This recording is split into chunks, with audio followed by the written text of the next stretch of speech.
एक ऐसी कंट्री जो आज से नहीं बल्कि हमेशा से सुपर पावर रहा है। बात चाहे उसके एडवांसमेंट को लेकर हो या फिर डिफेंस को लेकर, कोई भी कंट्री अमेरिका से डायरेक्ट भिड़ने की गुस्ताखी नहीं करता। लेकिन फिर भी 11 सितंबर 2001 का वो दिन अमेरिका के लिए किसी त्रासदी से कम नहीं था, जिसने इस सुपर पावर कंट्री की जड़ें कुछ ऐसी हिलाई कि उसके निशान आज भी अमेरिका में देखे जा सकते हैं। इस घटना को आज भी अमेरिका कहीं न कहीं भूल नहीं पाया है। पता है क्यों? आज दुनिया की सबसे ऊंची बिल्डिंग्स में से दुबई के बुर्ज खलीफा का नाम आता है। ऐसे ही उस वक्त अमेरिका का वर्ल्ड ट्रेड सेंटर हुआ करता था, जिस पर 9/11 का ये अटैक हुआ और देखते ही देखते इसकी बिल्डिंग कोलैप्स कर गई थी। दुनिया की सबसे ऊंची बिल्डिंग का कीर्तिमान रखने वाला वर्ल्ड ट्रेड सेंटर पल भर में धराशायी हो गया और साथ ही साथ धराशायी हो चुका था अमेरिका के सुपर पावर होने का भ्रम, उसकी खोखली नींव, उसका हौसला और सबसे ज्यादा उसका दुनिया में खौफ।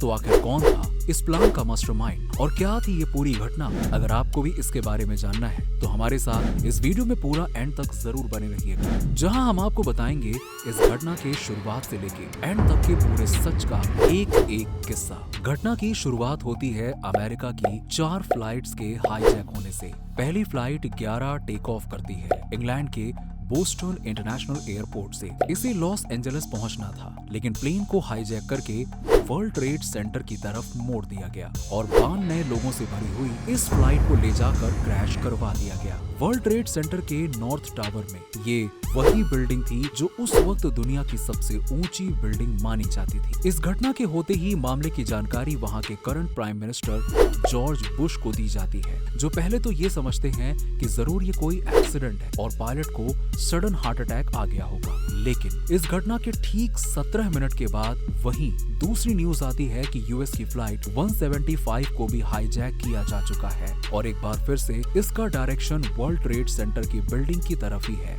जहां प्लेन को साउथ टावर की तरफ ले जाकर क्रैश कर दिया जाता है। इस क्रैश के बाद दुनिया में ये बात फैल चुकी थी कि अमेरिका में 2 अटैक हो चुके हैं। अभी ये न्यूज चली रही थी कि इसी बीच एक और न्यूज सामने आती है कि तीसरी अमेरिकन फ्लाइट 77 को भी हाईजैक कर लिया गया है। वहीं चौथी फ्लाइट यूनाइटेड एयरलाइन फ्लाइट 93 को भी हाईजैक कर लिया गया है और इन दोनों फ्लाइट को भी रीरूट किया गया है, जिसमें दोनों फ्लाइट की डायरेक्शन वॉशिंगटन डीसी की तरफ मोड़ दी जाती है। देखते ही देखते 9:37 यानी कि सुबह तीसरा क्रैश वॉशिंगटन के पेंटागन बिल्डिंग में होता है। चौथे प्लेन के हाईजैक की न्यूज से लोगों का एक बार फिर से सुख चैन छिन जाता है, ये सोच करके कि आखिरकार चौथा क्रैश अब अमेरिका में कहाँ होगा। क्या ये अमेरिका के व्हाइट हाउस में किया जाएगा या फिर कैपिटल में, जो कि एक तरह से इंडियन पार्लियामेंट की ही तरह बिल्डिंग है। दूसरी तरफ इस प्लेन के अंदर हाईजैक होने के बाद कुछ लोगों ने जैसे ही अपना फोन ऑन किया, उन्हें अमेरिका में अब तक का हाल पता लग गया था। साथ ही उन्हें ये भी समझ में आ गया था कि ये फ्लाइट भी कहीं न कहीं तो क्रैश होगी ही होगी। ऐसे में या तो वो बैठकर क्रैश होने का इंतजार करें या फिर अपने लिए फाइट करें, और उन्होंने दूसरा ऑप्शन सेलेक्ट करते हुए हाईजैकर से फाइट करना शुरू कर दिया। वैसे तो इस मामले में एग्जैक्ट क्या हुआ किसी को नहीं पता, लेकिन ये प्लेन एक खेत में क्रैश लैंड कर गया, जहां पर कई लोग मारे गए, लेकिन कुछ लोगों की बहादुरी की वजह से काफी लोग जिंदा भी बच गए। दोपहर होते होते ये खबर आती है कि अब तक ऐसी घटनाओं में लगभग 3000 से भी ज्यादा लोग मारे जा चुके हैं और 6000 से भी ज्यादा लोग घायल हो चुके हैं। ऐसी उम्मीद की जा रही थी कि इस घटना के लिए ओसामा बिन लादेन और टेररिस्ट ग्रुप अल-कायदा जिम्मेदार है, लेकिन इसके कुछ दिन बाद ही ओसामा बिन लादेन की तरफ से ये क्लैरिफिकेशन किया जाता है कि वो इसके पीछे रिस्पॉन्सिबल नहीं है। लेकिन इस घटना के 3 साल बाद यानी कि 2004 में यूएस इलेक्शन के दौरान एक पब्लिक टेप रिकॉर्डिंग जारी होती है, जिसमें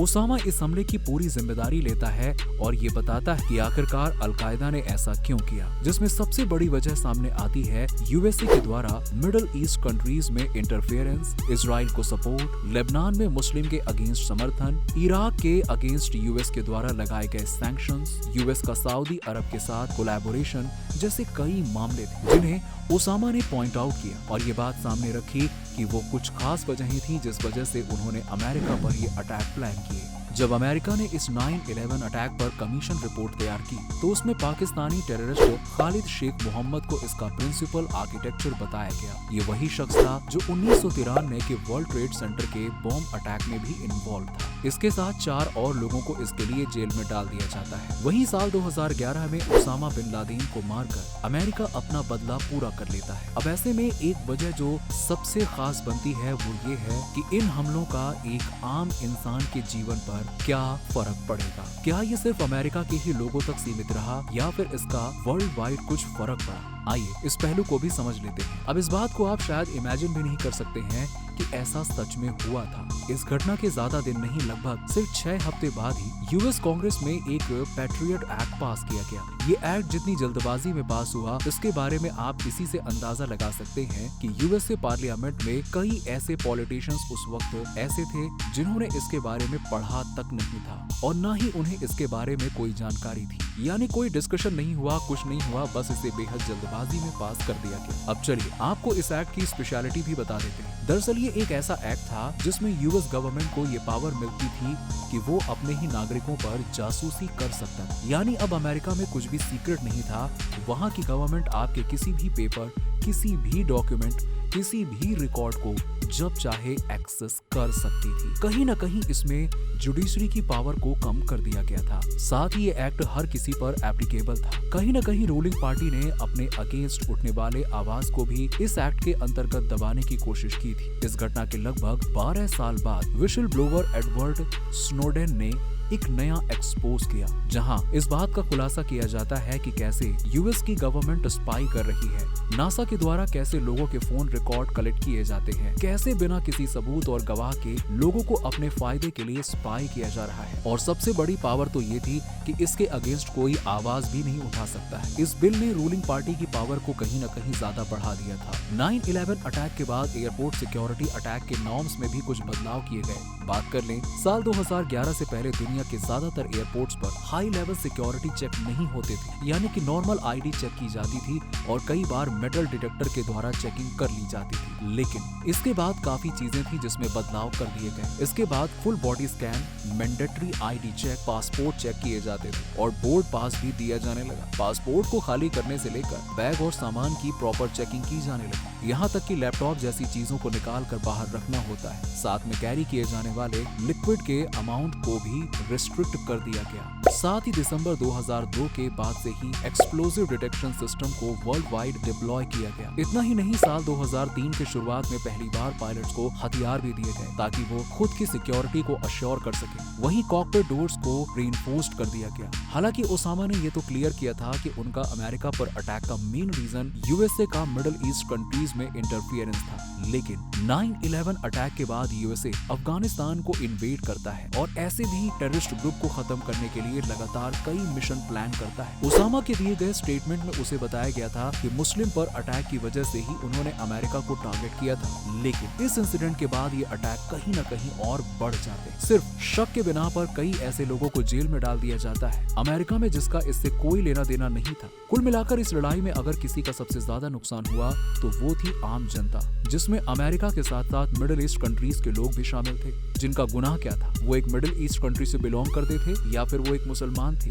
ये जवाब का तो पता नहीं, लेकिन ये सवाल हमेशा के लिए एक सवाल बना रहा। फिलहाल आपको ये इन्फॉर्मेशन कैसी लगी हमें नीचे कमेंट सेक्शन में कमेंट करके जरूर बताइए। आपको वीडियो पसंद आया हो तो इसे लाइक करके हमारे चैनल को सब्सक्राइब करना ना भूलें।